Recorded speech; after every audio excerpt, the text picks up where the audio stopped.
اپنے معزز مہمانان گرامی محترم میاں عبدالحق صاحب کو، محترم ڈاکٹر افتخار حسین صاحب کو اور مولانا محترم محبوب الرحمان صاحب سے گزارش کرتا ہوں کہ وہ تشریف لائیں اور سامنے اپنی نشستوں پر بیٹھیں۔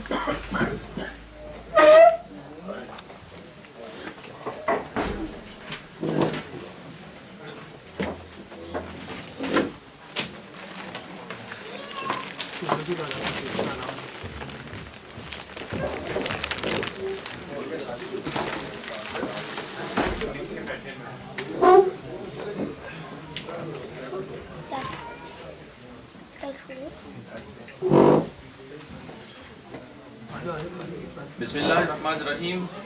انتہائی معزز قابل احترام مہمانان گرامی، خواتین و حضرات اور تمام شرکائے مجلس، میں سب سے پہلے آپ کو خوش آمدید کہتا ہوں اور آپ کا مشکور ہوں کہ آپ یہاں تشریف لائے، اور انشاءاللہ پر امید ہوں کہ آج کی یہ نشست ہم سب کے آئندہ آنے والی زندگی کی بہتری کے لیے معاون ثابت ہوگی انشاءاللہ۔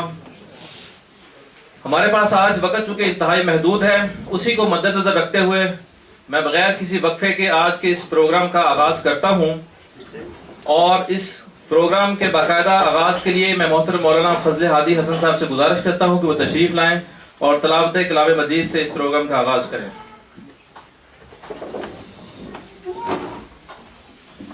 اعوذ باللہ من الشیطان الرجیم، بسم اللہ الرحمن الرحیم۔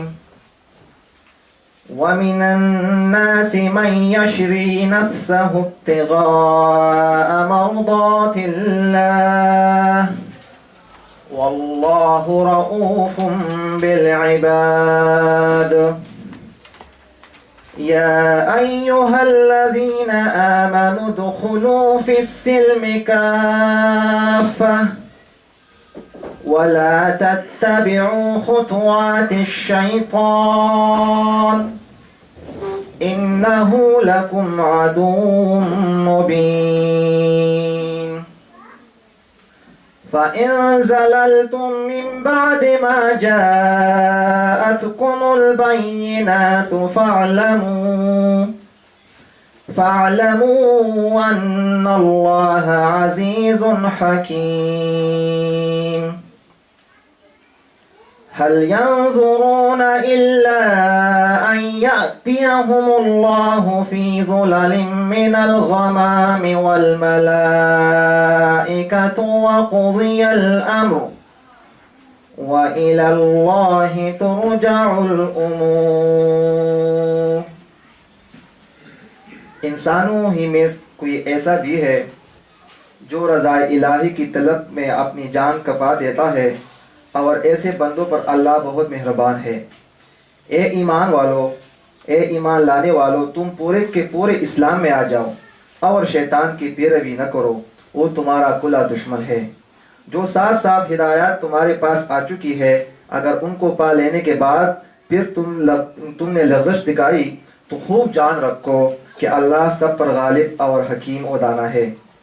ان ساری نصیحتوں اور ہدایتوں کے بعد بھی لوگ سیدھے نہ ہوں تو کیا اب بھی وہ اس کے منتظر ہے کہ اللہ بادلوں کا چتر لگائے، فرشتوں کے پر ساتھ لیے خود سامنے موجود ہو اور فیصلہ ہی کر ڈالے؟ آخر کار سارے معاملات پیش تو اللہ ہی کی حضور ہونے والے ہیں۔ صدق اللہ العظیم۔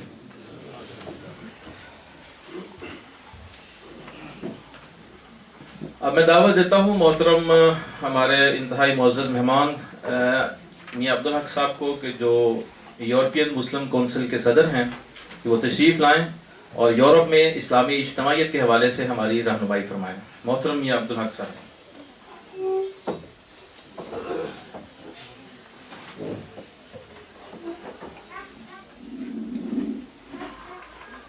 نحمده ونصلي على رسوله الكريم، بسم الله الرحمن الرحيم۔